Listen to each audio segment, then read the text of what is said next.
ಓಂ ಶ್ರೀ ಗುರುಬಸವಲಿಂಗಾಯ ನಮಃ. ಎಲ್ಲರಿಗೂ ಶರಣಾರ್ಥಿಗಳು. ಪಂಚಮಲದ 5ನೇ ಭಾಗ ತಿರೋಧಾನಮಲ. ತಿರೋಧಾನಮಲ ದೇವರ ಅನುಗ್ರಹವು ತಕ್ಷಣ ಸಿಗದಂತೆ ಮಾಡುವುದು, ಮರೆಮಾಚುವ ಕೆಲಸ. ಇದು ಒಂದು ಆಸಕ್ತಿ ಮತ್ತು ನಿಗೂಢ ಮರೆಯಲ್ಲಿ ಇಡುವುದು. ಉಳಿದ ಮಲಗಳು ಆಣವಮಲ, ಮಾಯಾಮಲ, ಕಾರ್ಮಿಕಮಲ, ಲೋಭಮಲ, ಆತ್ಮಕ್ಕೆ ಅಂಟಿಕೊಂಡಿರುವ ಅಶುದ್ಧಿಗಳು. ತಿರೋಧಾನ ಎಂಬುದು ಸಾಕ್ಷಾತ್ ಪರಶಿವನ ಶಕ್ತಿಯೇ ಆಗಿದೆ. ಇದನ್ನು ತಿರೋಧಾನ ಶಕ್ತಿ ಅಂತ ಕರೀತಾರೆ.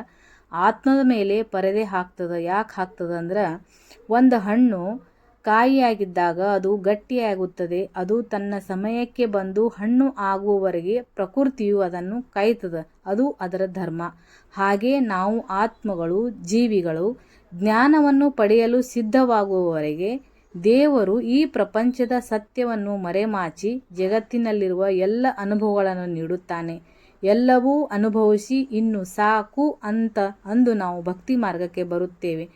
ಬಂದಾಗ ಇದೇ ತಿರೋಧಾನ ಶಕ್ತಿಯು ಅನುಗ್ರಹ ಶಕ್ತಿಯಾಗಿ ಬದಲಾಗಿ ಅಂದರೆ ಮರೆ ಮಾಡಿದ್ದ ಆ ಪರದೆಯನ್ನು ಸರಿಸಿ ಆ ಪರಮಾತ್ಮನ ಸ್ವರೂಪ ಅಂದ್ರೇನು, ನಮ್ಮ ಸ್ವರೂಪ ಅಂದ್ರೇನು, ಆತ್ಮ ಪರಮಾತ್ಮನ ಸ್ವರೂಪ ನಾವು ತಿಳ್ಕೊಳ್ಳೋಕ್ಕೆ ಮನಸಾರೆ ನಾವು ಪ್ರಯತ್ನ ಮಾಡಿದ್ರೆ ಆ ಒಂದು ತಿರೋಧಾನ ಶಕ್ತಿ ನಮ್ಮನ್ನು ಆ ಒಂದು ಸಹಾಯ ಮಾಡಿ ನಮ್ಮನ್ನು ಆ ದೇವರತ್ತ ಕರೆದೊಯ್ಯುತ್ತದೆ. ಎಲ್ಲರಿಗೂ ಶರಣಾರ್ಥಿಗಳು.